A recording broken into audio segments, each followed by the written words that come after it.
Hello everybody, my name is Dee and welcome to Books and Quirks. Today it's Friday, so it's time for a Friday Reads.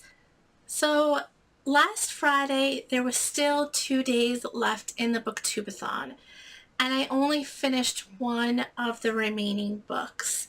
So I finished A Well-Behaved Woman, and it is a retelling of the Vanderbilts in the 1800s, late 1800s and early 1900s.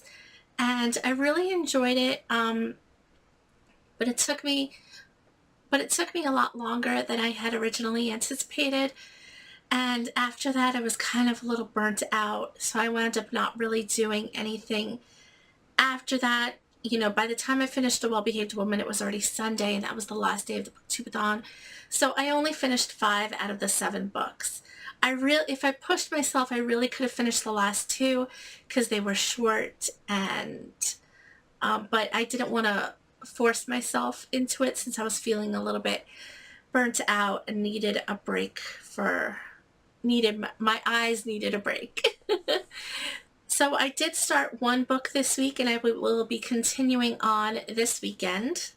And that is The Color of Love by Sharon Sala. Sharon Sala is a romance author. This is the first book that I'm reading by this author, and it's okay so far. I'm only about 100 pages in, or rather 85 pages in, and it is about a woman whose ex-husband is a criminal and after her, and she has sort of like changed her identity, moved to a small town called Blessings in Georgia, and kind of started a new life for herself there.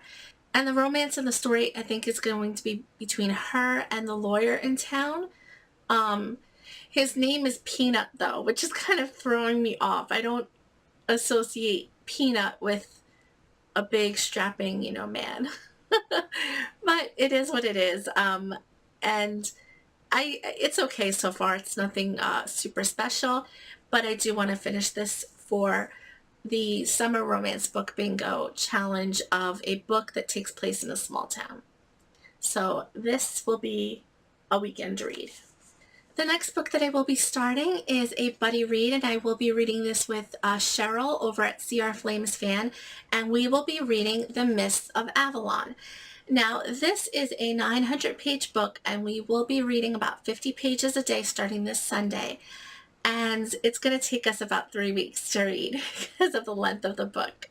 So, and every inch of every page is filled up, like chapters start in the middle of pages. Like, there's no white space in this book. Like, it's just a massive book. I am excited to see what this story is about. So we'll have to see what I think about this. This is an Arthur retelling, and it's been around, like, this was published in like 1982 or something like that. So it's a pretty old book, and yeah, I will be starting this on Sunday. And if I have time, at the end of during the week, I will pick up One in a Million by Lindsay Kelk. This is also a book for the Summer Romance Book Bingo challenges, and this is about a woman who makes a bet that she can take any man in the room and make him Instagram famous in 30 days. So I'm excited to get this one done. I was going to put this one into the Booktubeathon TBR, but I wound up not getting to it or not putting it in.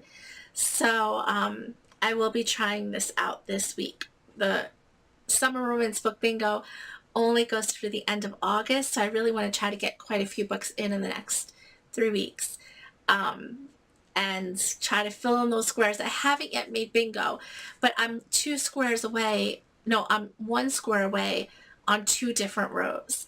So I really want to make bingo on at least one of those rows before the month is out. And yeah, but I filled in a lot of squares. They're just kind of like all over the board. So yeah, I will be getting to this too, hopefully. So there you have it. Only 3 books, nothing too big for this week. I will be starting a new job, so that's going to be like super stressful and super keep me super busy this week as well.